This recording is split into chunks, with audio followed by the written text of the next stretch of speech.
ولقد سبقت كلمتنا لعبادنا المرسلين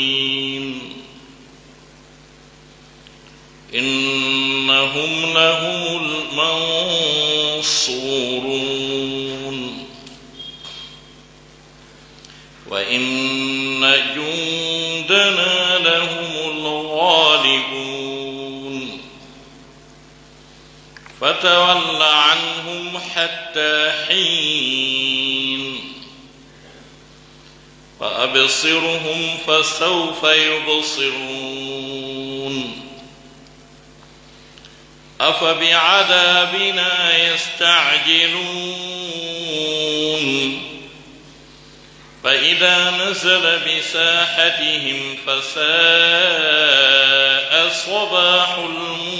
المنذرين وتول عنهم حتى حين وأبصر فسوف يبصرون سبحان ربك رب العزة عما يصفون وسلام على المرسلين والحمد لله رب العالمين. بسم الله الرحمن الرحيم. الحمد لله على نعمة الإسلام وكفى بها من نعمة.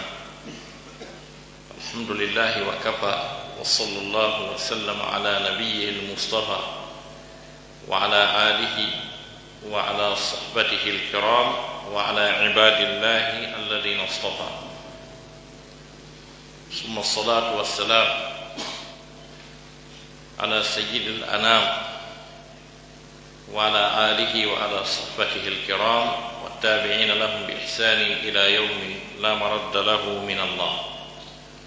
إخواني وأحبابي في الله، أيها المشايخ الأئمة الأساتذة الأجلاء الدعاة، الحضور الكريم، أوجه إليكم أطيب التحيات وأزكاها، تحية إسلامية أخوية ودية خالصة مباركة وطيبة، ألا وهي السلام عليكم ورحمة الله تعالى وبركاته. إن شاء الرحمن كما تفضل الأخ الكريم الأستاذ الجليل الشيخ دكتور شيتا، فموضوع محاضرتنا هذه أمام حضراتكم الشريفة، أمام هذه الوجوه المنيرة بالإيمان والتوحيد والتقوى، يدور حول فضل العلم. قبل شروعي أو دخولي في الموضوع، أسأل الله سبحانه وتعالى أن يجعل كل كلمة أقولها هنا خالصة لوجه الله الكريم، وموافقة بالكتاب والسنة، ونافعة للأمة المحمدية. وأسأله جل شأنه أن يجعلكم أيها المستمعون الكرام الأعزاء الأكارم الأفاضل الأحباء من الذين يستمعون القول فيتبعون أحسنه. رأي مسيبة جلبة تدبة نينرا بيان بابرا بيان كرمكو بيان بوه بتدبة، إذا يتمو كانكو الله سبحانه وتعالى أودو بجو سنيدو يتنيدو هيودو مجاغول tageefu makko mum dendananga e dow ɗi nemaji makko mawɗi ɗi tawata ɗi sifotako sabu ɗuɗugol majji. tentinima noon nema ɓurɗo mawnude on e majji ko nema fewnede faade e kaɗo dina l'islam, nema l'islam. Allah subhanahu wa ta'ala ko sifitoriɗo moƴƴagol e dow tageefu makko ngu ngu fof maggo wasori, walakinna allaha du fadlin ala alamin. kono noon ko ɓuri mawnude e ko o moƴƴorto jiyangel makko ko so tawi hara o fewni jiyangel ngel faade e dina l'islam, sabu ko kanko hertori kañum kadi ɗum ɗon ko kanko jeeyi, kanko jeeyi fewnugol. no daali ko wa ahlu taqwa wa ahlul maghfira, kanko woni ko jeeyi ko wiyete peewal on fewnugol hol. par ce que ɗo nganndi ayde Qur'an ɗen no woodi e français ko wiyete interférence, c'est à dire aya kala reflétay e aya wonɗo ɓaawo ɗon kañum e contexte on kadi, c'est à dire fii ko wona wolede fii mum comme ɓay hari aya on ɗon ɗon anndi ka won ɗon ko woni wiwde ko wondema hay gooto feewata si wona mo yiɗi yo feew. o wi ko kanko noon woni ko jeeyi, woni ko hertori ko wiyete feewal ko. fewnugol ngol ko kanko hertori, ko mo faala o fewnata. wa ahlu taqwa wa ahlul maghfira, kankadi yaafoto bakkaatu. no andirɗen noon hay gooto teddaali ɗo heɓi martaba woni waliyaajo haa o hewti yaafogol bakkaatu on ala. wa man yahfiru dunuba illa llah, ala haye gooto mono yaafo bakkaatu si wona kanko Allah subhanahu wa ta'ala. kanko tu yaafoto bakkaatu, ko kanko ɗum kadi fewnata kadi. o wino simo faalano o fewnayno tageefu mum ngu fof maggo ko no woodi ahdi tentuni ndi o ƴetti. Allah no haldidi no tagi goɗɗum no wiye yiite jahannama, kanko e Allah heɓe haldidi wondema ɗum heeway. ko ɗum hebbinirte kadi ko yimɓe e jinna kadi. si fof feewi ahdi ndin to laattaako da walaw shi'na la atayna kulla nafsin hudaha walakin haqqal qawlu minni la amla anna jahannama min al jinnati wan nas ajma'in. istawna me de yitno be den falano be fewnayno wonti kala kono wi kongol ngol gongi ngol aditike wondema o hebbinira yite jahannama ngen yimɓe ɓen e jinnaaji ɗin ɓe dennanaanga. laawigol ko yimɓe ɓen fof naata yita, kono bay ko naatoo ɓe ɓurata ɗuɗde. ko ɗum wasi woni on dendanaangal ɗon. jooni noon e ndeer ɗum ɗon fof si tawi Allah subahana taala suɓike ma o fewniima haa gasi haray koya hamdi no yetta Allah subahana taala tawi o ko ɓuri ɗum ɗon ko waɗi noon si woopiti haray a perdi wona an desidata wona an andi kanko Allah subhanahu wa ta'ala so desidanima ko moƴƴi kon ko ya hamdi no yetta Allah subhanahu wa ta'ala yetta on ɗo nema hara heɓali ɓuri mo ko waɗi noon Allah subhanahu wa ta'ala yewtino fi kala ko heɓete ka aduna ɗo kon fof e cuɗari muɗum e noneji mum fof muɗum o yewti kono o sakkitori wa rahmatu rabbika khayrun mimma yajma'un simore nde o inɗitiri cuɗari ko wembi hande kon ɗo haqqille yimɓe ɓen kala ko auto wi sorti d'usine faala kala ko villa ka nder ndiyam faala kala ko Washington faala kala ko New York faala dendanal ngal nden cuɗari ɗon ndi fof mayri tawi ko fi hon ɗum ko fi ko wonɗen haalde fi mum ɗo ko si tawi Allah subhanahu wa ta'ala suɓike e ɓure makko ɗen e yurmede makko mawde nden o moƴƴike e jiyangel muɗum tawi hawrande e woɓɓe goo o wi'a ko kanko desidata ko ɗon addi nde yewtere ɗa Allah subhanahu wa ta'ala suɓi rasul sallallahu alaihi wasallam e dow dendanangal tagee fu ngu fof maggo o waɗi mo annabajo ɓurɗo teddude o tawi ɗum hawranaali ɓuree ciyankoɓe wa qalu lawla nuzila hada alquran ala rajulin min alqaryatayn azim e ko hanno nde ɗo qur'anare tippine e dow gorko gooto immorde e ɗe caye ɗo ɗiɗi mawɗo ɗon no metti firde seeɗa par ce que no weli fi haa wigol ɗe caye ɗiɗi mawɗe sikka ko caye ɗen mawni wa qalu lawla nuzila hada alquran ala rajulin min alqaryatayn azim no weli fi haa wigol ko hanno Allah subhanahu wa ta'ala tippina nde qur'anare e dow gorko gooto immorde e ɗe caye ɗiɗi mawɗe no weli fi wigol mawɗe arna caye ɗe woni mawɗe sina ɗum naatu on jokkay ko naati e mum kon l'adjectif qualificatif s'accorde en genre et en nombre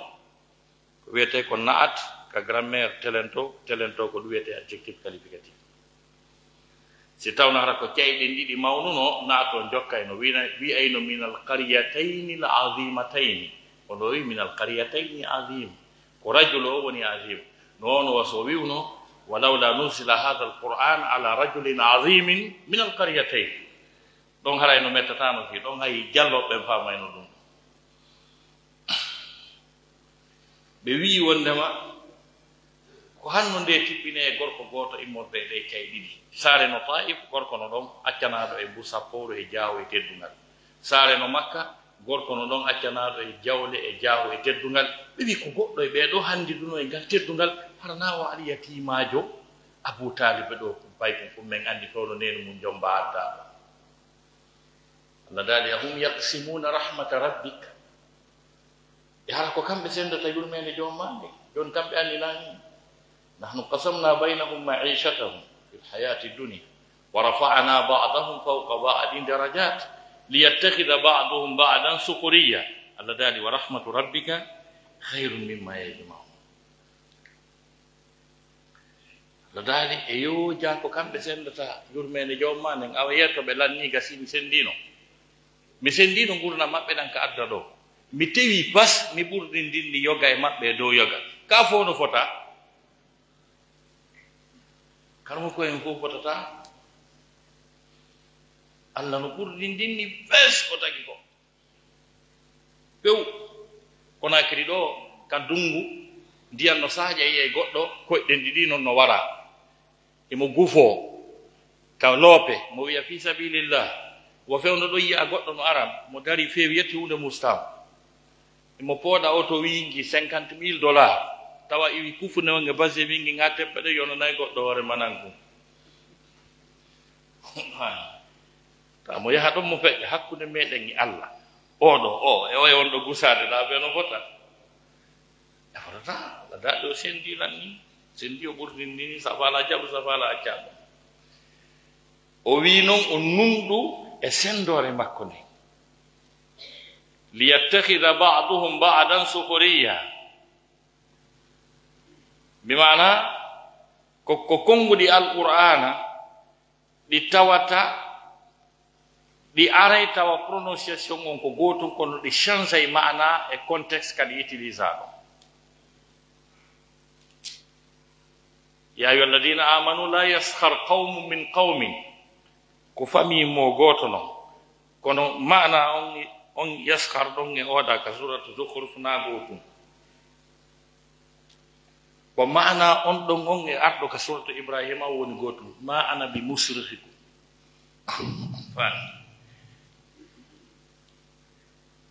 qur'ana wi ko fiyoɓe wallidir ko fiyoɓe jokkodir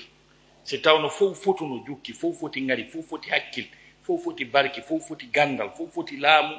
goto besonnake goɗɗo tan adna o wela ka oto walla alhaji alpha amadou kouru pinere nden no tufo ɓe nodda alhaji saliou keñe ko yo sansamɓe pine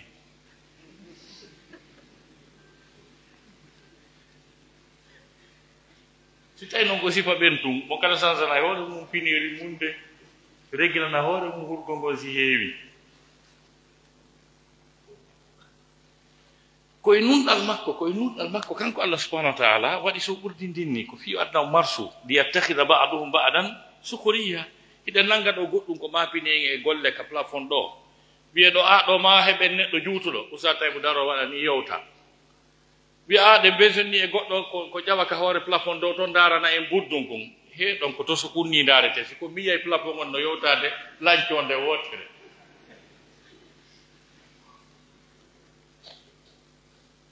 fuu ko hikma makko wan noon ko siftori ɗum timmal o siftorali ɗustar daali wa rahmatu rabbika hayrum mimma yajmaun kala ko heɓi ka adna ɗo e building je ɗuma la ilaha illallah muhammadu rasulullahi o ɓuri mawnude ɗum fof seede mum qur'ana wi walawla an yakuna annasu ummatan wahidatan la jaalna liman yakfuru birrahman li buyutihim suqufan min fiddatin la daali wa ma'arija alayha yadharun daali si tawno nanu wata fof murtu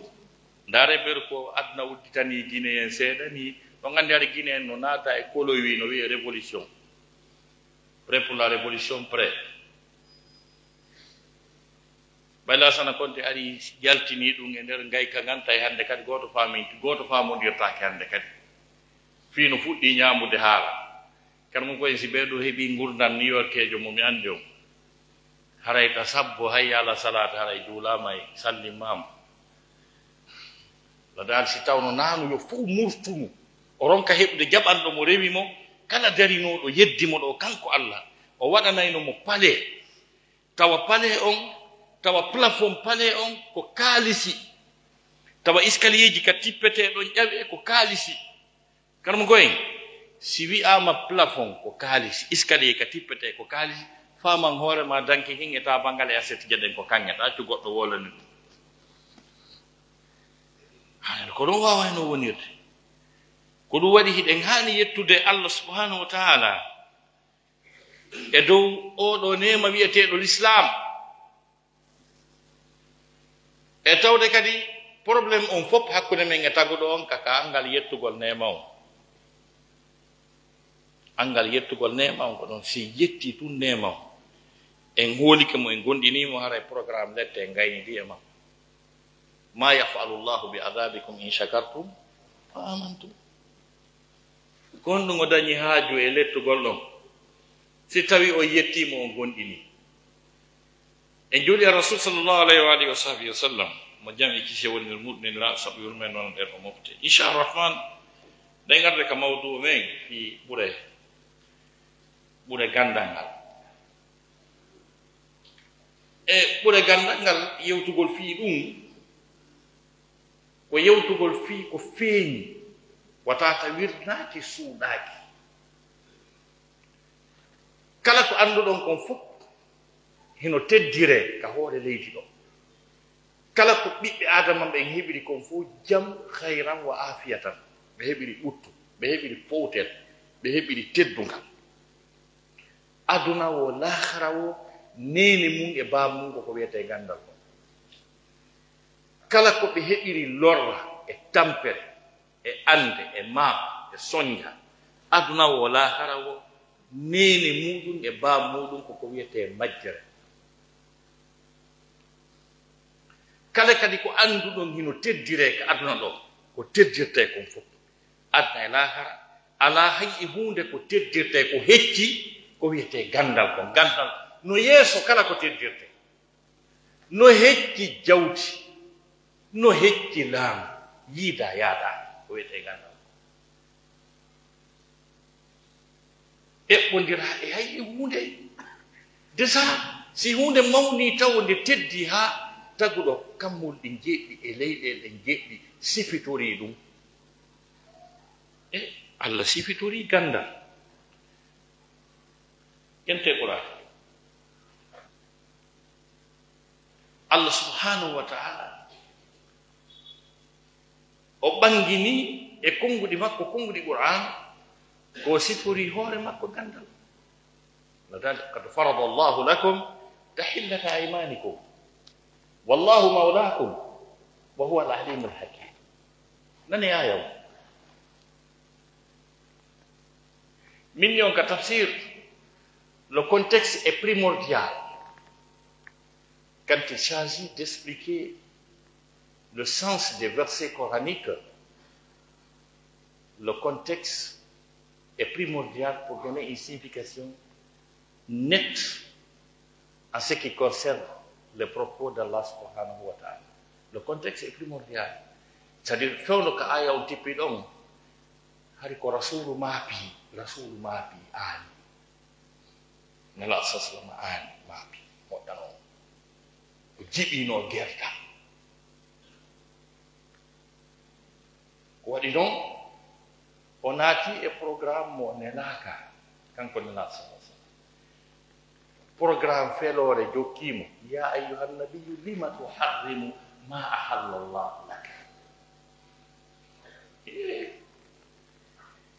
hey ko yo annabajo ko honɗum harminanɗa hunde nde Allah daginanma on waɗanɗa ɗum gasa woɓɓe ɓe wiya ko sabu kulol Allah wi ɗum ɗo gittama toon tabitati mardata azwajika fiyo ɓeygol maɗi welto ɗaɓɓugol fiyo ɓeygol maɗi welto naadima e harmingol komi daginanma fi honɗum waɗanɗa tawi probléme tawi o wondiri o wi o wattata ɗum ɗon hannde kadi ko honno noon ɗum moƴƴirta ɓay jakana ko o duwano wadde o waɗi o wondiri kadi e hoore muɗum ko honno o artirta kadi e ko o wondiri ko alay non restez tranquille monsieur le prophète reste tranquille monsieur le prophète qad farada allahu lakum tahillata aymanikum wallahu mawlakum allahu larɗo subhanahu wa ta'ala o farɗi e dow muɗum ko dagintinta wondoje monɗe ko Allah woni giɗo heftiɗo e fiimon on ɓay noon giɗo heftiɗo e fiimon on ko Allah tawi noon on Allahjo wa huwa al-alimul hakim ko kanko woni gandu ñeeñuɗo o heɓani on solution si tawno ko majjuɗo no harayno probléme naati kono ko alimul hakim solution ari si tawno na o alimul hakim harayno nelaɗo no maapino aani no maapodimo e on aya ɗon kanko Allah subhanahu wa ta'ala o sifitorike gandal o sifitorike andugol gandal Allah dali lakinna Allah yashhad bima anzala ilayk Allah dali anzalahu bi'ilmihi wal malaikatu yashhadun kafa billahi shahida noorde noon ka soratu nisa ko ɓeɗon noon ɗaɓɓitude nani mo yetike ha woodi ɓuranta ɓeeno jooɗi no ngara e ɗi haaji kono haray kadi sa réconforte sa nangi goɗɗum ta ɓurɗoma ɗum ɗon no ɗon haray a hula hay bus qur'ana wi wondema Allah no seedi ko o tippini e maɗa o tippini ɗum e gandal makko ngal o tippini ɗum malaikaɓe ɓe kañum kadi no seedi ɗum déjà Allah yoni seede ko wan noon ko gando dennanangal ko tagi kon fof kadi telema sengo ka gandal telema ko okki gandal kon ko ɓuri okkude gandal ko tagi kon fof ko ɓiɓɓe adama ko ɓeeɗo noon e hoore mum faala yurnitade seeɗa surface makko on telen masengo ka gandal ɓe yurniti toon seeɗa attention on heɓaade buygoy kunnimi okki o Allah daali wa yasalunaka ani ruh qul ruh min amri rabbi wa ma utitum min al ilmi illa qalila hiɓe lanndoma fi ruhu ɗum ɗon no hecci ɓe ɗon ko domaine exclusive e patron o wiyeteeɗo Allah kanko anndi on programme ɗon philosophe jo annda ɗum scientifique jo annda ɗum o wi attention déjà taw sikkugoye ɗon janngi ko seeɗani okka ɗum wa ma utitum min al ilmi illa qalila on okkaaka e gandal si wona seeɗani ndaare ko gandal teddi kon ndaare ko fii gandal mawni kon si ɗum wonno buy haray kon ɗo sutti ɗen on seeɗani ko okka hunjiɓe qur'ana guluuji heɓi e ɗum ɗon hunjiɓe hadisaji guluuji heɓi e ɗum ɗon winduɓe defte kutubul maraji telema 5 fiqul islami e fannuji ɗin fof asiratu nabawiya tafasir qawaidul lugal arabiya defte guluuji winda wona ceernoɓe ko ana docteur ahmad chalabi winduɗo deftere nde mo jalla temedere aden gooto e sifa ɓe misi noon ibnu abdoulbar e sifa ɓen deftere nde mo jalla 56 ma jeeɗi manoga e jeego sifa ɗum eɗen defte fof dendanagal fiqul islami o kala masala mo maporɗa hay gando windi taw ɗum ɗon ko domaine dina ka domaine technologie on oɗo internet ɗeɗo batoje ɗeɗo otoje ɗe avion je fusée je ƴettugol yawgol ka lewru yawgol ka espace e invention je technologie yaltu ɗum ɗo fof hawtodiri Allah wi ko gokkunnimi jonni o si ɗum wonno buy kon to sottude tari wa ma utitum min al ilmi illa qalila o holli wondema hakkude meɗen e makko telemma sengo gandal o sifi seeɗani tum ya'lamu ma bayna aydihim wa ma khalfahum wala yuhituna bi shay'in min ilmihi illa bima sha ɗo ko taguɗo o woni yewtude fi hoore mum e telemma sengo gandal emo andi dendanangal ko hikki yeeso maɓɓe kon fof c'est à dire ado kambul ɗin jeɗɗi leyɗe ɗen jeɗɗi tageede ko wonno ɓaawa toon kon patron on no andi à partir de kam on say si feƴƴi toon à partir de kammuli jeɗɗi leyɗe ɗe jeɗɗi tageede argol ɓiɗɗo adama on e hoore leyndin ɗo e ɗum ɗo fof eko feƴƴi kon fof feƴƴata e adna on kon fof haa ñande dalngal ngal dari ɗum ɗo fof wiyete ya'lamu ma bayna aydihim si ɓe maayi ɓe feƴƴoyi à partir de que ɓe maayi ɗon haa programme gaɓru e darngal ngal si lanni programme yeesojo on toon wiyete o ma halfahum qur'ana wi wala yuhituna bi shay'in min ilmihi si ɓe wawata huɓindade andal ko addi on mbiɗon ko ɗuytugol sayi on kadi ko takki mbi on e sayi on ko ɗuytugol kadi sayi noon ɓe wawata huɓindade e gandal makko ngal kanko Allah subhanahu wa ta'ala ko ɓuri fanɗude e gandal makko ngal illa bima sasina ko faala yo ɓe yiw kon kadi heno gandon heno patron joni noon oɗo o sifitori ɗum ɗo o mantori ɗum ɗo taguɗo on tigi ko honno noon haalirte joni si tawi a geɓiki e ɗum ɗon e ko taguɗo on sifitori kon a heeɓi ɗon seeɗa kanko koye garaya teddigoy ala na neɗɗon sama kala o haraya teddi ko par ce que fii gannankal hino mawni ndaari mawnugol fii maggal annabaako ngol dennanangal annabaɓen ɓe fof maɓɓe Allah subahana taala ɓay subike ɓe o formuɓe jannuɓe o jannuɓe haa ɓe woni gandiɗuɓe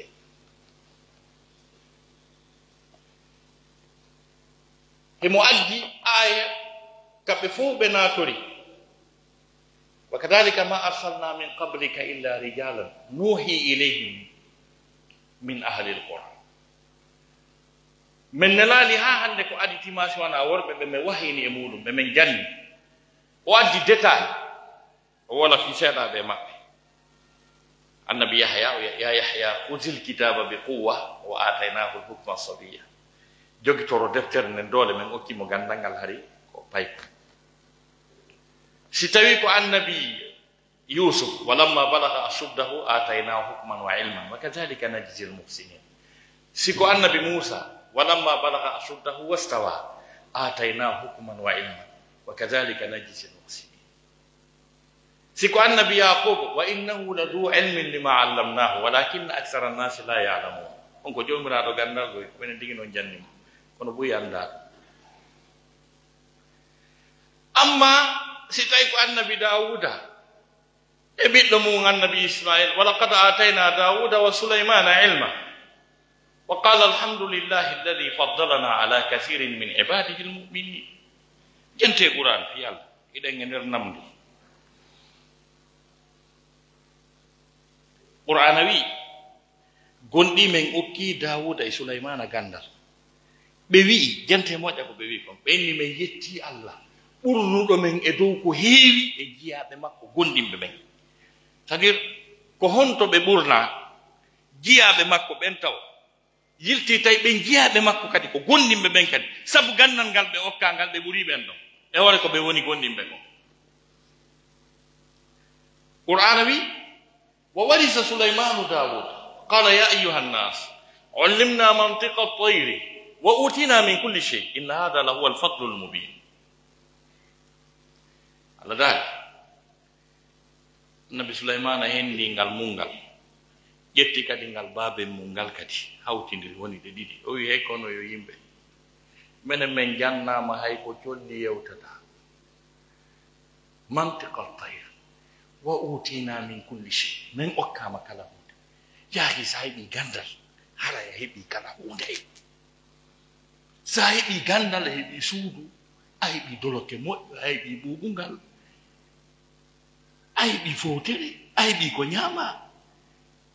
a heɓi teddungal a heɓi doganede ƴuwane kono ko si ngal heɓi ke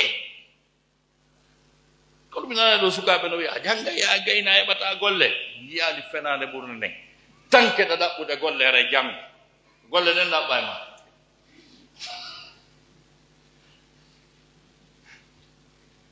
tanke hiɗa ɗaɓɓude golle yew janga kadi sa heɓi gandal ngal ko golle ɗen ɗaɓɓa e ma karam ko en komboye mon andi Tidiane Thiam Tidiane Thiam mi yi Tidiane Thiam e conférence tay Emmanuel Macron l'actuel président français ɓe jooɗodi kañum e expert ɓe kañum kadi e domaine finance o hande leygu kammo Allah ɗo ala mo jannata finance suka ɓarejo hiɓe jooɗodi kala question posaɗo Macron no wiideyno ɗo Tidiane Thiam Macron o na pay kungo e kalluwal Emmanuel Macron wona o pay kun ka gandal kono tawi o wata wolude o yano ɗon par ce que jannguɓen no anndidiri so wooli konngol tew sal on fuu kella so wooli konngol tew sal on fuu kella l'ancien directeur de la banque de crédit lyonnais Suisse banque mo ɓe a ɗon anndi jawle adna allah fof ko Suisse ko toon maroya ko wiyete banque konko ɓennatana leɗɗe alarba banque maɓɓe mum ɓe ɓuri ɓungirde on ko Tidiane Thiam o wonno directeur makko ɓaleejo tawi banque on fokkiti tallagol fokkiti heɓugol fayit ɓe ndaari ɓe tawi e nder adna allah ko arta ɗon hara ɓe wirtaki banque on tallaki o kanko ɓe addi mo directeur o redresse banque on o artiri banque on ka duwa ɗum neɗɗo ɓe hersoy noon importe tumta ko kaw ɓale dandata e wirtere to falamo raɗagol o faami ɓenni mi andigoy ko falɗon ko kono en négocié on jonna e law waɗi ɗo naɗum mi wirtaw ko kamɓe andi toon ko jeluɓe haldi ko jelo hendi inma a jangi a wasiɗi janngu kadi karam koye wa donc oɗo neɗɗo éminent économiste dans son domaine financier ko adi mo découvrir ko hari ko nan beddi adi mo découvrir tay mo wadde stage e banque mo nanaɗo e nder France tay français ɓen visimo hendagol o addi mo tay ko société mo Côte d'Ivoire holori on ko on ɗon fokkiti yargol hoore nden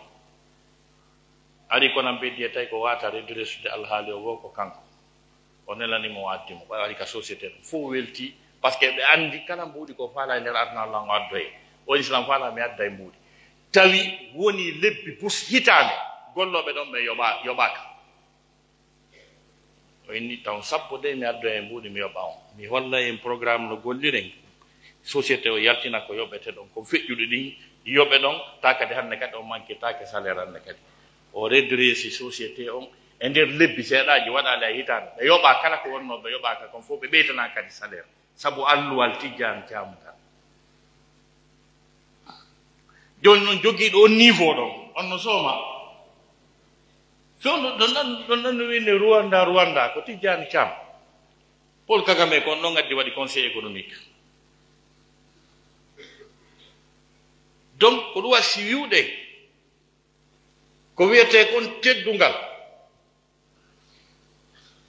kon teddungal kañum e yaajende ko mahi koye hoore gandal ngal koye hoore ɗum ɗon mahi wiwgol mi jangi mi heɓali golle janngu kadi mawnugol ɓeeɗo annabaɓe ɓe andanɗa hoore ma jante dey andon gandal ngal domaine mum no yaaji hay tele masengo ko annabi Sulaymana ɗo wa warisa Sulaymanu Dawud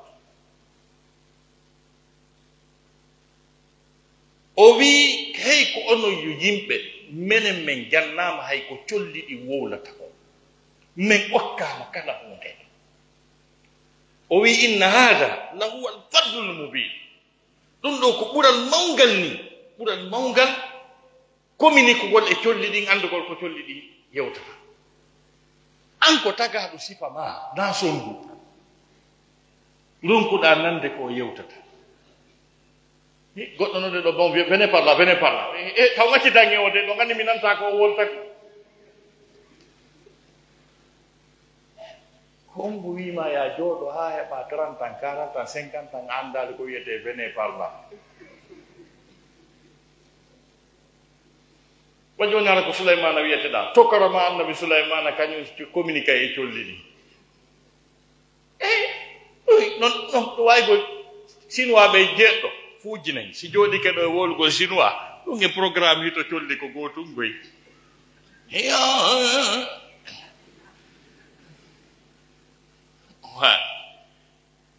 donc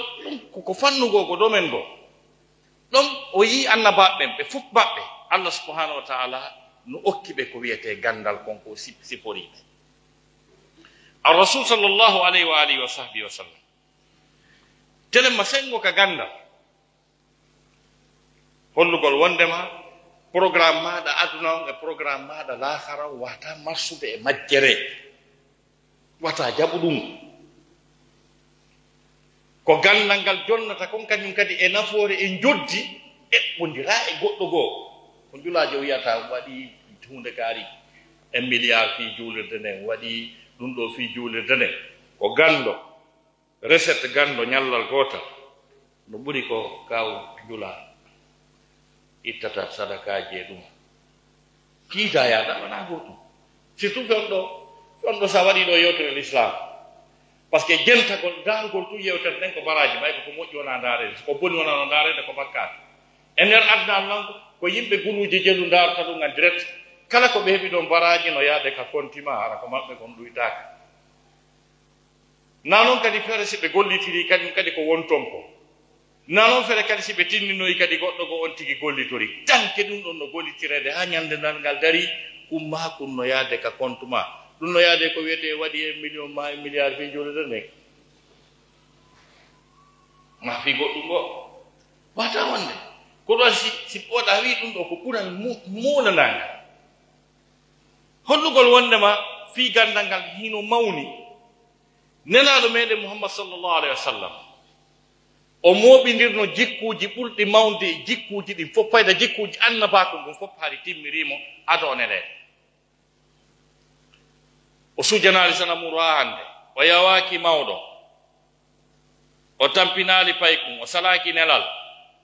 o yeddali Allah subhanahu wa ta'ala emo jokki yagol ka kaari hira rewa Allah subhanahu wa ta'ala kono Jibril alayhi salam ɓay ari tawimo ɗon tawi weltorali golle ɗe o tawrimo ɗon ɗen par ce que o tawimo e dewale ɓawo bindi ko kanko non woni ko addata wahay on mo andi on ɗon o jonnani mo wahay on o wata rewde Allah ɓen ɗon on taw programme annaba ko arale maɓɓe taw ɓe wata rewde Allah taw ɗo so nangimo o wimo yo jangu o wi yo jangu o wiyanimo yo rew jangu mawno wiide Allah weltanike makko a sujjanali sanamo kon haray continue dewal ngal kono ko wimo yo jangu inni anda ko jangu o ɓiƴimo yirtoy noon o wimo jangu iqra bismi rabbika alladi halaq donc deftere ko andi toon fi gandal ngal hino mawni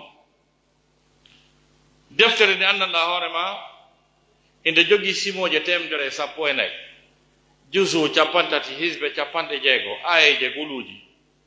e nder ɗum ɗo fof tawa ayeji addotoɗe tippagol ɗen koɗe yewtoje fi gandal ko par ce que si a jangali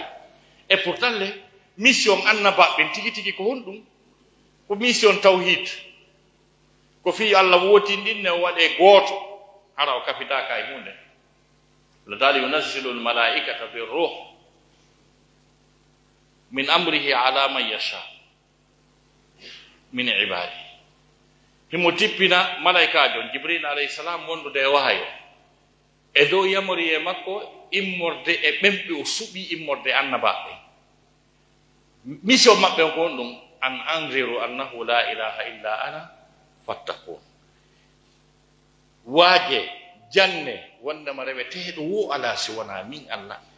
hulolla rentoɗon e an ko ɗum waɗi annabaɓɓen fof wi'i an ibudu llaha wattaquhu wa ati'un ko par ce que ko fi wotinɗingol Allah adde mission on ko mission tawhid walaqad ba'athna fi kulli qaryatin Allah subhanahu wa ta'ala odayi o neli e kala hoɗo nadira maɗo rasulan an ibudu llaha wajtanibu taghut rewe Allah woɗɗito ɗon sanamu ja mission on ko tawhid ɓuri wonde important e mission annabaɓen kono wona tawhid adi tippade ko fi gandal ko par ce que si a jangali andata tawhid si a jangali andata figu si a jangali andata hadis ko gandal ngal yottinayma e ɗum ɗon fof ko ɗum si tawi ko gandal ngal adi ko fi gandal ngal adi tippade rasul sallallahu alaihi wasallam iqra bismi rabbika alladi khalaq khalaqa al insana min alaq iqra wa rabbuka al akram alladi allama bil qalam allama al insana ma lam ya'lam ndaare ɗum ɗo fof ko fi gandal iqra bismi rabbika alladi khalaq khalaqa al insana min alaq iqra pourquoi 2 fois iqra e nder contexte goto est-ce une tautologie? Le Seigneur a une carence de mots pour s'exprimer. Quand nous mettons tautologie dans le vrai langage français, quand on m'a wolo ronki andude ko wola o repeta hunde wotere laabi buyi e hara patron on lannira ko wola so wiye igra laabi ɗiɗi ano a wolori comment dirais-je c'est-à-dire anno ngara ma ko diore mum walleɓe ko tawi kon fi gandal ngal hino mawni kono si ari 2 fois e aya o iqra bismi rabbika alladi khalaq e tawde ɗen ayeje ɗe wonɗo yiide ɗon kadi ɗen ayeje tippinaɗe e rasul sallah sallam hollugol mawnugol deftere Allah nden ɓay ko kayre kadi wonata mu'jiza makko o miracle makko kanko nelaɗo on ko kala ko anduɗon kon fof no jange e nder aduna Allah e ko janga kon e nder université ji aduna Allah on ko fof makko hino e beru ɗum ko wiya ɗon ko kala ko janga université ji ɗin fof woni chimie woni mathématique woni anthropologie kala ko anduɗon ko fof no janga université ji aduna Allah on fof eno hawtodiri e hakkude ɗon iqra bismi rabbika alladi khalaq khalaqa al insana min alaq iqra wa rabbuka al akram alladi allama bil qalam allama al insana ma lam ya'lam. Lis au nom de ton Seigneur qui a créé. Fi yanyu gongol yalten e der cadre men gonɗa yahen e cadre janogo hecculo en. Lis au nom de ton Seigneur qui a créé. Ici, le mot lis est un impératif. C'est un impératif. Et ce qui est lisible ici est indéterminé. Dieu dit tout simplement lis au nom de ton Seigneur qui a créé. C'est-à-dire, dites Bismillah et commence la lecture. N'importe quelle lecture, n'importe quelle matière que tu as pu maîtriser te conduira vers la connaissance du patron, vers la connaissance de Dieu. Parce que aya go confirmi dum wonde ma gandi dum ben be anday ko tippi do kon ko gonga kaka Allah yuri wa yara alladhina utul ilma alladhi unzila ilayka min rabbika huwa alhaq wa yahdi ila siratil azizil hamid. Donc ko den ay de golli data fi yo alhali on yaaj ande ko hawon to du yata jangu ko angani siko chimie ko biologie ko fa jangu iqra bismi rabbikal ladhi khalaq. ko minni ko wondema aya on no mofti kada ko jangete khalaqa ko on tagudo. Donc ça ari et tagé fungu. Là on parle de l'univers. Natahaddas anil kawn. Odo univers ko tagi kon la way andude etandi ko tagi kon konto fuddi konto haadi. Denna nangal maaje den e kammol din e relief ji din fop no naati e der on khalaqa ko wi'a don ko. Li au nom de ton Seigneur qui a créé. Khalaqal insan. Odo univers e gandude ko woni e makko kon fo ko woni patron makko ko on neddanke mo Allah wi wa khalaqa lakum ma fil ardi jami'a. Ayon sappi patron tagge fu khalaqal insana min alaq. Domaine di matière ji jangete di minyon aya on no memi matière ji jangete di fop matière ji din fuddi kay alfude. Khalaqal insana min alaq d'une adhérence, c'est-à-dire ko étape go et moƴƴingol neɗɗanke on. C'est-à-dire ici ce passage nous parle de la conception biologique de l'être humain. On commence à indexer les matières, on commence à toucher la biologie, et dans la biologie on a touché l'embryologie, comment l'homme a été créé, les étapes de la conception biologique de l'être humain qu'on appelle l'embryologie. Homo embryologie donc nafsu makko tigi mo makko tigi no kander Qur'an. Wa huwa a'lamu bikum iz antum ajinnatun fi butuni ummahatikum. Ajinna wete ajinna si ko embryo, ilmu la ajinna wete embryologie. Et donc en nati biologie on en nati embryologie. Khalaqa al-insana min alaq. Ilti o wi iqra jangu. Iqra ko di jangu. Iqra jangu yo ko wadi non ko si a jangi si anda wa rabbukal akram. Ta jangade anda ta dum karam koy. Ko maji ma wa wi ko dum. Sa jangade hay sondu bonnete programme. Du sondu do du namere ni nani bi weti ndu do. Ko programme may do adi.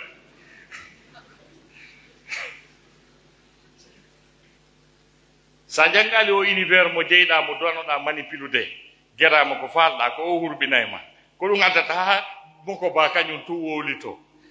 ara e cangol wi'a jonɗo no ɗo kombo jeyɗon fiona Allah a waray ko lumboɓe tum mancere ma ndenna ɗo wawi ɗum hara si goɗɗum wi ɗon hi o doga e angala uɓangala hen.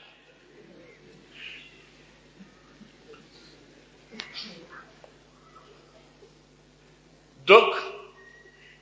ko gandal ngal ko ɗum waɗi si wiyaɗa ya janngu iqra wa rabbukal akram. Ndaari Allah subhanahu wa ta'ala no sifi mawnugol makko ngol. Mawnugol makko ngol ko sifi ko tindini himo mawni kon ko fi gandal o addi wa rabbukal akram. ماذا يدلنا على أن ربك هو الأكرم في هذه الآية لأنه علم بالقلم علم الإنسان ما لم يعلم. نني القرآن في الله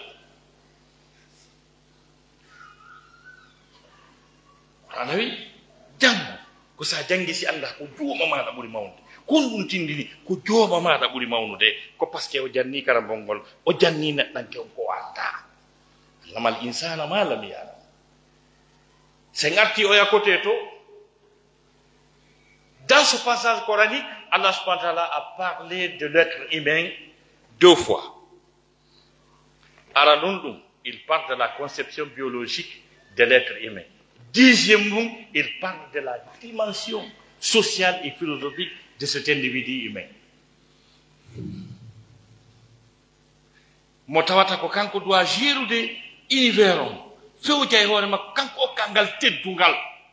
on capacité intellectuelle, on faculté miijitagol e gérgol oɗo adna ko Allah subhanahu wa ta'ala aawi e makko kon. ɓay ko tedduɗo allah moƴƴini mo haa gasi tafi mo waɗi mo sophistiqué haa o haawi jente Qur'an wa nafsin wa ma sawwaha mi wondiri e ki wonki mi wondiri kadi taguɗo ki o par l'homme et celui qui l'a façonné ko par ce que ko woni e makko kon ko aawa e makko kon konno miijitorta konno weltorta konno ɗanorta honno finirta ɗum tun ko mande makko Allah dali wa fil ardi ayatun lil muqinin wa fi anfusikum afala tubsirun vous-même vous constituez des signes c'est cette partie de ces versets de cette première révélation coranique que Dieu a parlé de l'homme dans sa dimension philosophique et sociale et spirituelle denga e jadom hiɗe waawi sifa wana Sorbonne ma Oxford jooɗagol hara kaw porto no jooɗi 2 heures de temps ara hiɗen e iqra bismi rabbika alladi halaqa haka ardenɗa porto on taw hunduko ko par ce que tattaliwɓe annda fannintamaɓe jokkani Qur'an ko Qur'an reconnaissani ko wiyete gandal gando kon tigi tigi bi mana ko memuɗo nde ɗo memuɗo nde jannguɗo andi koye wonterta ko kono ɗon Allah subhanahu wa ta'ala jonni diplôme o sa heɓi diplôme Sorbonne a heɓi diplôme Oxford kañe Harvard a faami a heɓa Allah signanalima diplôme ma on haray a janngali taw ɓe Allah signani ɓen settani wi wawi ko memuɓe ndeɗoɓe jerte Qur'an bal huwa ayatun bayyinatun fi suduri alladina utul ilm si nde woni ka ɓernde ma haray woni utul ilm on no diplôme ko dow gasi ñaagoy na Harvard kono noon hara ko famugol aayeje ɗen naawigol ɗum nde aray inchallah aray ɗen firude ɗo kanama koɓe seeni ɗo aray ɓe wallitade jama o moƴƴe aray ɓe firan ɗen ɗo Qur'an alhamdulillahi dendenangal gettoje lillahi edi ya rabbil alamin jeyi taga rahman nemi jullo ke fero ka adna ɗo rahim hi karma ko en kon ɗum waɗi siwi ana alhamdu alif e laamon ɗon kon ɗum gaddimo ɗon min janggaɗi yeddotire ɗen dey kalduɗen ko firugol Qur'an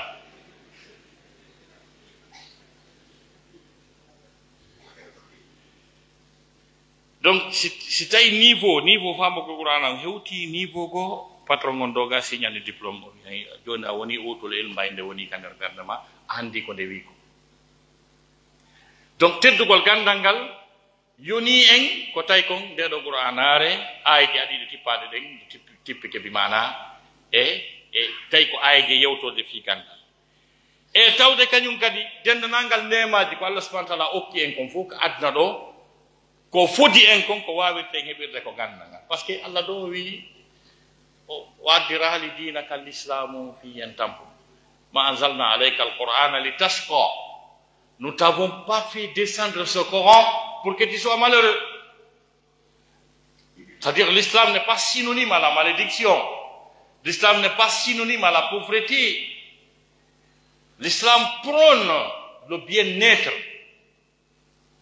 Qur'an wi yuridu Allahu bikum al-yusra wala yuridu bikum al-usra Allah ko newende falna o falna ka sattede joni noon ka janga toon nden newende nde Allah wi yuridu Allahu yukhaffifa ankum wa khuliqa al-insanu da'ifa nden newende kaka janga toon nde yiyete so hay goɗɗo no wayno ɗo a waray pay kunkun arno vacances on kun fokkiti hotugol yaw waynoɗa kawma yaw wanda bappa ma ta ko wonɗo yaade mamum ɗo honno mamum wondiri wayasi ko angal métro windi 350 km/h waɗi mamum wayasi si tawi métro wal dogowal 350 km par heure no woodi hakkude ɗo e maamo goɗɗo wayinto ɗo wiya ara e bay kunku arno wakalji pay kunku fokkita wiya fokkiti noddo e wiye heɗɗe ɓe muutini ɓe tarade pelle ɗen a joni yaa ha iwtira ka artiri ton ɓe fewndo Allah waɗi ɓe honno ɓe feƴƴi kindiya seeɗa bi weeti ɓe feƴƴi kindiya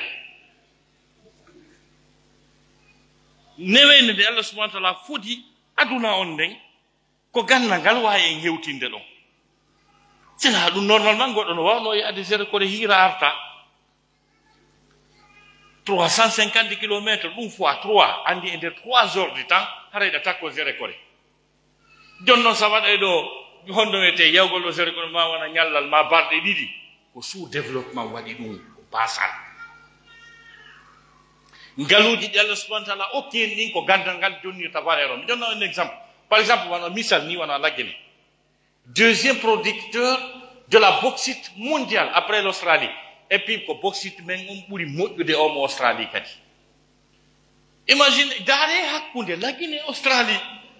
ɓay ɓeya ko kamɓe ɓe janggiti gandal bauxite on ɓe andi ko bauxite o watte ko kamɓe exploita transforma yee eɓe tata ɓe anda kon ɗum ɗum watte jonɗo par exemple sa yeeyi to noon ɗo wano wa $50 to noon a yeeyi annduɗo fi mum on ƴetti on toon ɗon moƴƴiniyasi ko pradoje tati sorti d'usine on fam so yeeyi gota $50,000 tappi $50,000 fois 3 et $50 maɗa o yiya ɗon ko majjere wuma ko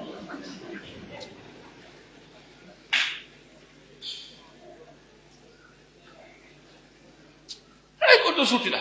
kay kamɓe fixata prix o ngol ko ɓe faala o ɓe sodirta par ce que en annda ko waɗen ɗum kay waɗay ɗum ma feya ko annda ko waɗe no annda on annda kanko ko tampere ko lorra tum iranium Niger on déchet mum on na iranium on koye tigi par ce que kilo goto iranium hara ko kañum tigi iranium on tigi no wawi alimentude Conakry fof en électricité fayda ko ɓanni hitande kilo goto jon noon ko si ɓe ƴetti ko ɓe hatton jinni kon ko hay koyte ko ɗum woni huɓɓinde courant ji ɗin France fof Niger no jooɗi ala courant hey kuddi o yii ko majjere gerata ko donc newende nde Allah subahanahu wa taala foti tage fu ngen ko nde heɓorta ko gandal Allah wi'ino wonnama ko woni ka leydi ɗo kon fof alam tara anna allaha sakhara lakum ma fi samawati wa ma fi l ard wa asbaha alaykum ni'amahu zahiratan wa batina ɗum ɗo fof no elta ha gasa kono ko spécialiste ɓe jannguɓe fi mum ɓe wata duncitorde ha gasa on faami joni noon si tawi hay furse mum ala ko annduɗen gandal men ngal hay hunde andali ko hon ɗum wawɗen kino jooɗi ɗon ko ngalu kono andano transformirte andano heɓɓorta donc en wawata profitude kala ko woni ka kammule ko woni ka leyɗele kon fof e nemaji Allah wi ko onon jeyi ƴette ya ma'shara al-jinni wal ins in istata'tum an tanfudu min aqtari samawati wal ard fanfuzu Allah la tanfuzuna illa bi sultan ko ma jangol si men mon ɗum son jangalo wata memude ɗum andata ko ɗum watte si tawi waɗugol traw ko taragol pelle ɗen ɓeeto kamɓe ko tunnel ko tufugol ñande go mbeɗen e sukaɓe men ƴettuno auto wi Paris min pooɗi ngi ha Genève pelle tufaɗe ɗe min rewi e munɗen tunnelje ɗen a faami si tawno hara ɗum koyo taare harayno haka wonɗo ni o bayana ɗo ala ɗo minen tarade pelle mene yaade Genève faami donc ko sifa ɗum ɗo fof joni hay nemaji adda Allah yankoji ɗin ga si en hettayɗi ko ma janggen ko ɗum ayaw wi'e no woodi nemaji ɗi o waɗani en ɗi tawata aya jano are Qur'an si Allah wi kala mo gollitirande on aya nato yayyete haray no anini ha wa huwa alladhi sakhkhara lakum al-bahra litakulu minhu lahman tariya wa tastakhriju minhu hilyatan talbasunaha wa tara al-fulka mawakhira fihi wa litabtaghu min fadlihi wa la'allakum tashkurun ɗin liƴƴi wiyaadi ɗon on lahman tariya kañe e cuɗaari wiyaadi ka nder baharu ɗon on kanŋe e nooneji muɗum ko won nder ton kon fof ko ɗon si aya o wi fulka bi mana koko laaɗe ko jamɓo adi fewno aya on tippoto hari ko andano laade ko ɗiɗi ko laana nango wa liƴƴi e laana lumbinoo arabu no mari ko wiyete diyal al musanna kono ko jammu Allah addi ko ɓay Allah no anduno laade goo aray tawa ko bitumum on ko recherche scientifique ko ɗaɓɓitugol toon kulloy wono e lekki kañi e lekkoy toon wono e lekkele laade goo no toon ko ɗaɓɓito ɗum pétrole kañi e gaz e kanŋe laade goo hino nder toon ko rondotoɗe conteneur ji adda laade goo no nder toon ko aynugol leydi ni l'état major ɗuma de l'armée de mer ko sifa ɗum ko ɗum asi aya o wi jam on faani e sifa ɗum fof kala ko wonɗo wiide satellite e ɗuma foppe e o mouvement téléphone fopp muɗum no hawtondiri e aya gooto inna fi halqi samawati wal ardi wa ihtilafi lleyli wannahar walfulki allati tajri fi lbahri bima yanfau nnas wama anzala llahu min assamai min main فأحيا به الأرض بعد موتها وبث فيها من كل دابة وتصريف الرياح وتصريف الرياح والسحاب المسخر بين السماء والأرض لآيات لقوم يعقلون ɗum ɗon ko fi satellite je ɗen o internet ɗe photoje ɗe wonɗo yiide no darne e hoore cuuɗi ɗen no ɗaɓɓitude on sahabal musakhar bayna samai wal ard yigal ala reso on moƴƴa ɗanndi no reso heɓori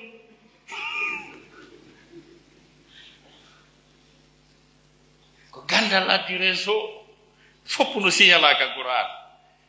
kono hay fu se mum anda donc o neɓuɗe yewde ɗo fi gandal e wata ɗumannade yaren gandal ngal kala kara seeɗa daroɗen ɗon amma programme fi lakara on ko ɗo goye mo janggano débrouille ɗo seeɗa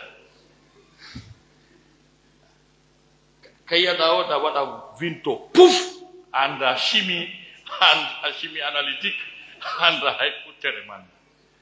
keɗa ɗo ampoye avion ji gawa boɗon leeti si taw ko jannguɓe ɓen jawano avion ha e weluru a jawatta ga profitay karmo koye ñiñi ngayotoya ka Allah ara janga par ce que déjà taw ko Allah ton ara ala ka systéme Allah anda fima ko a forodu iɗon anndi noon ɓe Allah anda fimum ɓe Allah yoytaɓe fo nandi ɓen ko yiide suti kalla innahum an rabbihim yawma idin lamahjubun summa innahum la salul jahim donc sa hewtoyi toon c'est-à-dire sa tawi a jannga ala e programme gandal ngal haray ala ka systéme Allah anda fima an ko a forodu graful wi jani waɗa e lakara ko onon fuɗɗorte par ce que o ngala ka systéme ɓe Allah reconisi andi fi mum ɓen ko ɓeeɗo shahida allahu annahu la ilaha illa huwa kanko taw wal malaikatu e malaika wa ulul ilmi e jomiraɓe gandi an ga wonay siko Allah nelanma lakara on namma toon donc ko par ce que Allah subahana taala ko accusiri yedduɓe ɓen toñuɓe ɓen ko angal ganda bal ittaba alladina zalamu ahwa'ahum bi gayri ilm toñuɓe ɓen jokkiɓe ɗeɗe maɓɓe ɗen ko alda e gandal donc hay pratique gol dina kamɓe nelaɗo wi are ɗo ɓen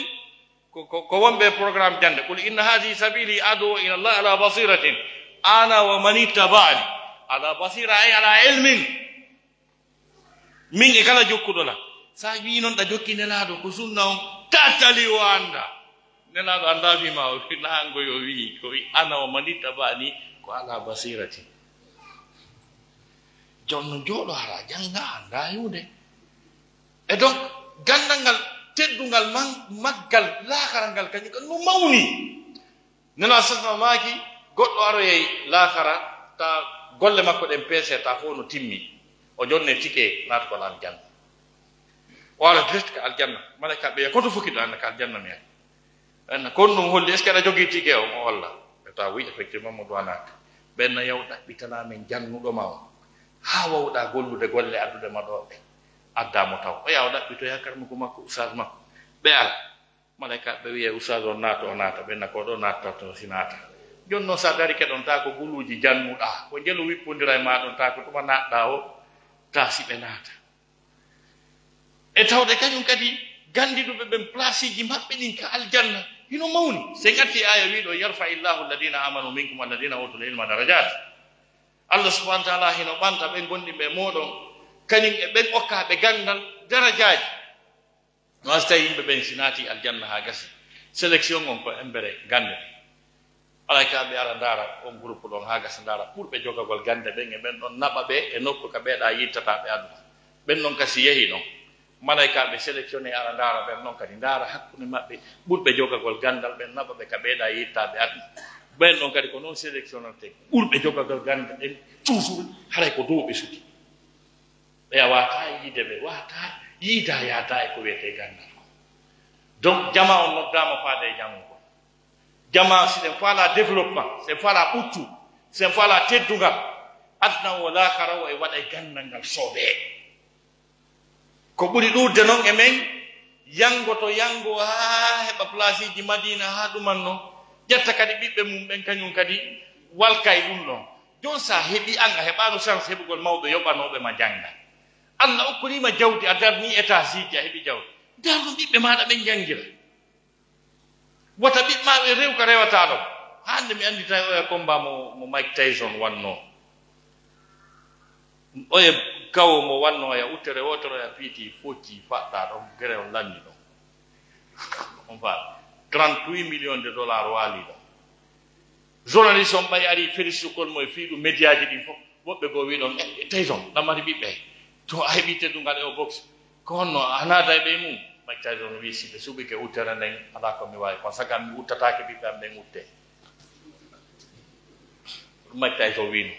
si ɓiɓɓe am ɓen suɓike uttere nden gasi ala ko mi wawi kono saga mi uttatake ɓiɓɓe am ɓen kadi utte assalamu aleykum wa rahmatullah wala ustad ko onon woni modérateur ko onon hewtin tabde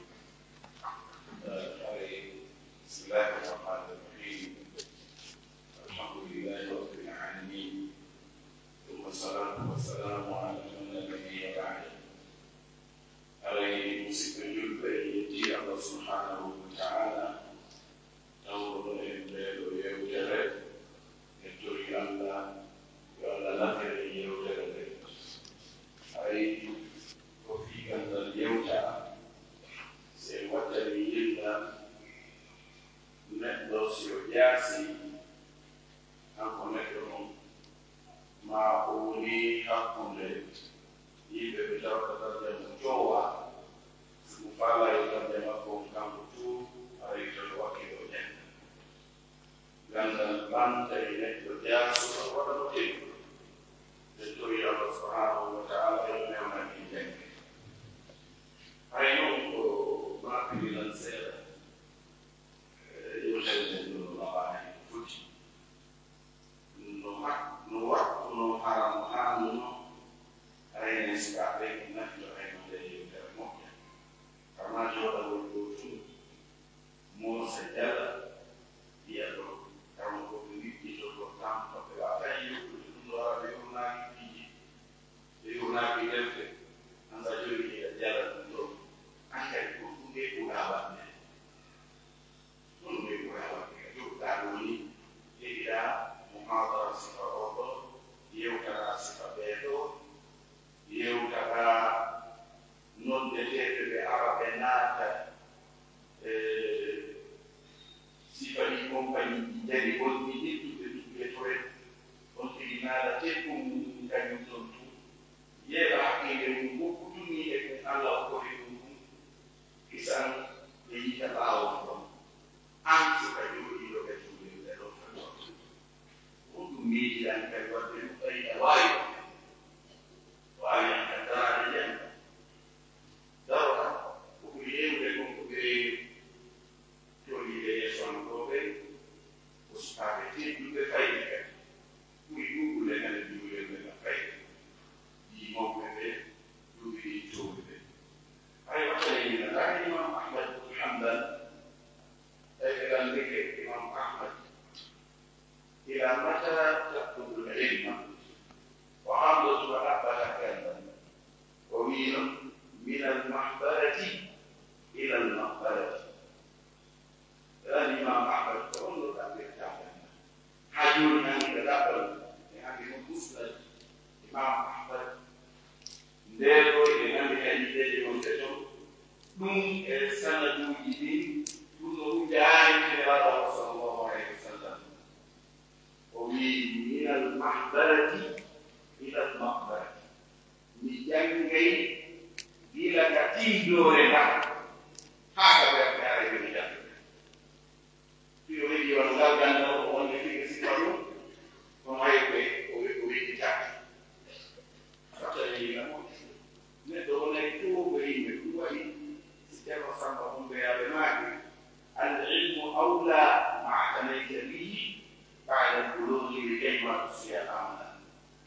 gandal ɓuri haanude si neɗɗo ɗenni ma o ɓuri haanude ko kanare ko ɗaɓɓugol gandal hande wallahi musidɓe jande ɗaɓɓoyteɗe ɗen ka yaasi ɓe ɓuyi allah neldiɓe ɗum ɗo kamen ɗon qur'an nde misa kala janggude qur'an anda holnode jangirde holnode fiyonde tawi e ɓe wonde takko men ɗoni ɓeɗo wona ha yowa paase ha sewtakama wona ɓe visa ma receva hotel porto kartare sewtakama ɓeɗo docteur sitta ɗo siko fegu haalata docteur muri no teren ɗo siko waɗi haalata docteur ba no teren ɗa siko ɗum am haalata woɓɓe no teren ɗa siko tarbiya haalata woɓɓe no teren ɗa ɗum eɓɓuɗami kadi waɗde ɗum handa landare hoore dare neɗɗo mo yaltita koy ko gandal o mbiyata baqiyu ɗum mahlad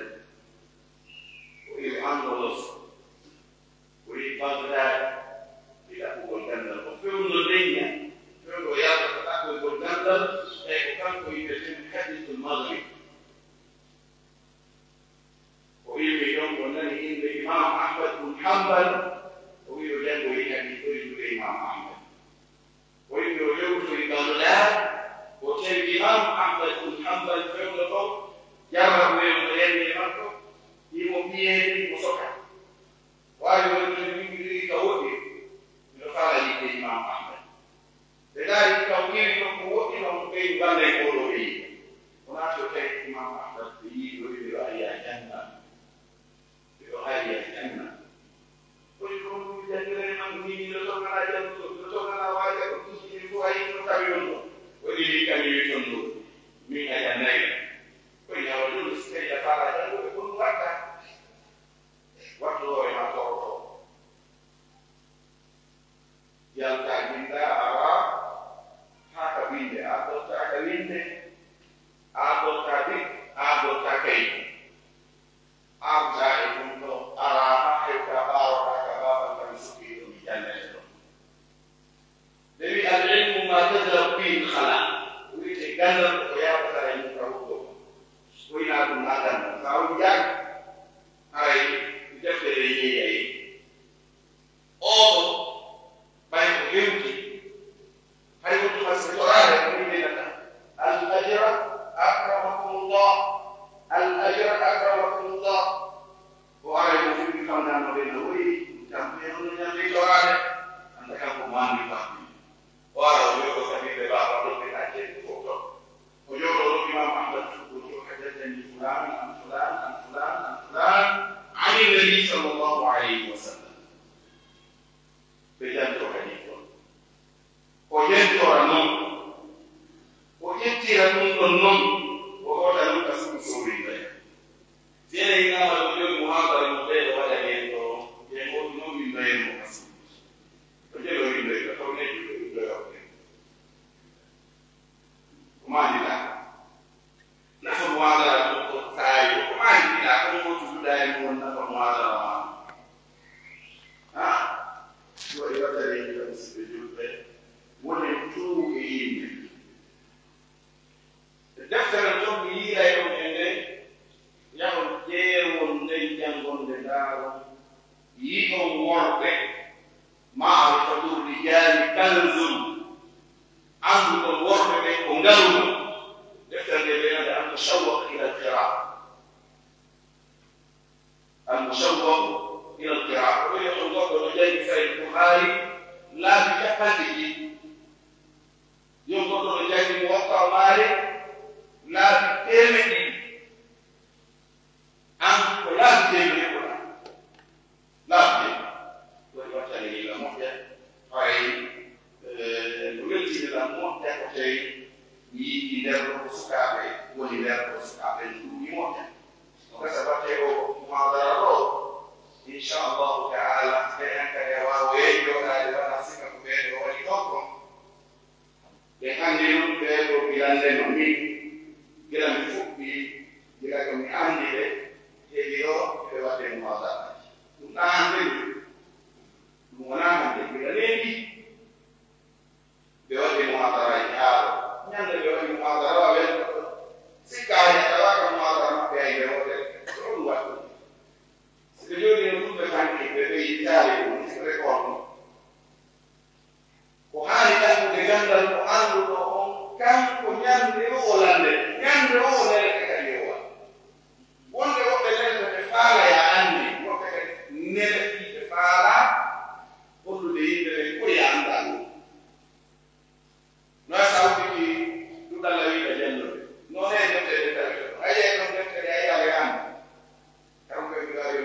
yiɗo ma o anda e awanno ɗumna waɗi ɓe wattani ila moƴƴa ara inchallah e wonni kamuko men docteur Mouhammad Sy Kabari hafidahullah wa raa e tatteji ko woni soɓe maɓɓe ɓe si tawi maawen ka ɓe maawi tenen si tawi woni ko ɓe wasiytoɓe ɓe wasiyoɓe hay wondugo ɓe sika ɓeen ɗo gera ɗon ɓe mbiɗo toro e helesikaɓe ɓe ɓe leeji battoɗe kamɓe ko anana yiɗo wiɓe goɗɗo nanan laaji si a ɓadaji ɗum a andata ko ɗum woni o battoɗe kamɓe ko ɓe ne'ay battoɗe kamɓe ko ɓe ne'ay jangge tawa gandal ngal ko wondi e ni ngal ne'a si wona ɗum a jangga e gandal ngal nafata joɗoɗa e ƴettugol centimétre o e ɓeydi meeɗigolina e docteur ka ɗon no ɓuri kaake andi usatkae kan ɓuri kaake andi an ko omo ɓurata wotani leydi moƴƴa wone jogiɓe leydi luhumul ulama masmuma ka ɓalli kamɓe hoɓɓe ko kosonaɗo man chammaha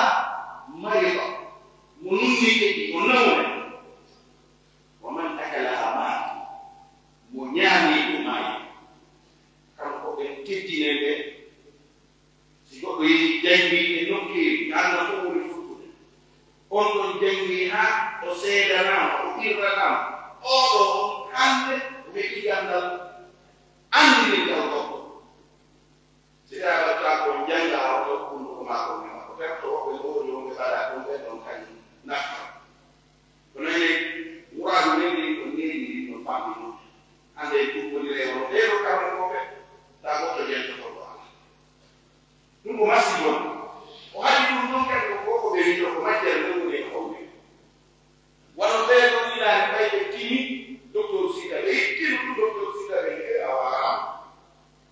fiyoɗu ko waɗi ɓe nana ɓe nanoɓe français ɓe nandi ko ñaadi ka ko kamo hoɗande ko kamo ɗo ko jula so jula jogi kaari on haɓɓi go ngagoy ɗum no seeɗi wasi ko ɓe wi kaari no haɓɓi go ana ɗum hay koye watta yimɓe wakkiloɗen jangi c'est les samaka jangi gandal kadi hawa ko ilmu tasiri gandal maɗengal alilmu asgaru qabla alkibar jangi gande ɗen may ñaari seeɗa seeɗa aye ko yimɓe musnoyaga jangde ɓe yaɗoa deftere wiɓe ɓe ɗo moƴƴi sax ene moƴƴi ina ɗini kono est ce que anglais mo jam mi wiyanoon waɗanoo misal ngam yewno jannde ko minaaji kusiliyaade jannde akamo ba tawi ɓe yewtide finalamo abeliya mi jima yoltere nde ko abdogelde ɓe wiyi ɗum mi jabbi wi ɓe wiyaama noon mi waɗani ko grand jannda ɓe waɗani tan ɓe jannda laabi kamaji bismi jettotaa ka kammo ɓayde derɗoɓe ina onno e ndeɗo ɓare en jettewone andi de awaka rewti ko den de ko tuma be non tan ni jon tawi mi tawa test e ni ne ko be tan fay mi jadi ni kala yo non ene to ado re ko be na mi ko le ko mi fala ni ne ko ne no mo jama ni de ko mo kele ni ne yo sa kai ka baya do la fi nei ko no an ke se ani mo jama ko be ande ni ganda ko ke ya ka ka janga e juuɗe ɓurɓe maɓɓe janga e juuɗe ɓe fotataaɓe janga e juuɗe ɓe ɓurtaaɓe si tawi imam mali ɓen no jaabo landal gamɓe jaa landa jangana ɓurɓe maɓɓe o ibnu wahbu no jooɗi ɓay o weyiɓe ɓe jaabiyoya fi jartagol ɗoɗi ɓe wi ɗum fawaki ɗo on kadi ko jangana ɗum yo neɗɗi o nane kamɓe yiɗo mi haali terkare fanki o wituma fataraktu hatta khaffa nnas mi jetti mo ayimɓe ɓen yehi min wi ya imam indana fi dalika sunna imam meɗen mari ɗum sunna ɓe ko ko jaami ɗon ɗo tawi ɗo kam ko jon kadi jangana ko jonno ni ika o yiɗo hollirɗo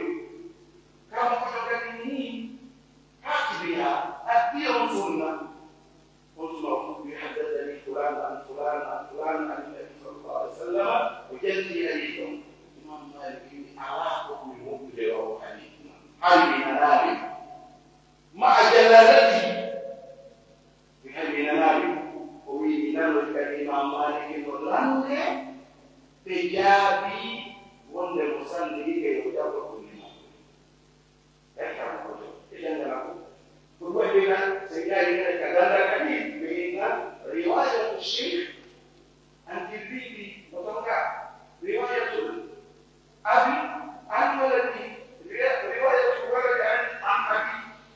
بوجه وكيله تري بوجه بكرون الصوت الشيخ مالك نوري بولد بولد هاي البيت نوري بولد ما يقول جون سواء وسوي بتمدي هذا في جنة الأولى وحي بالفوس يريد وجود كثير في تحت نقول المجاهد وفي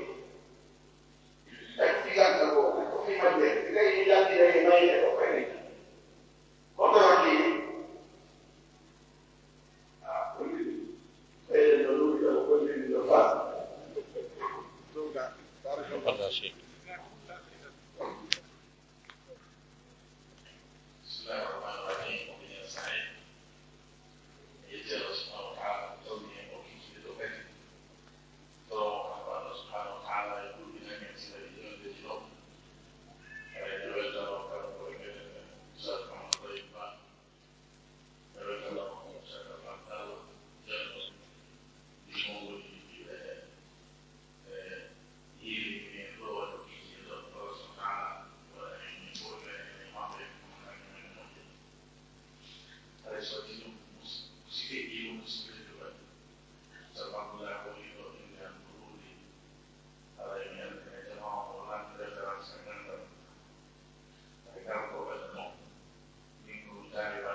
Amma tawko in jambe akademi no lawaki beto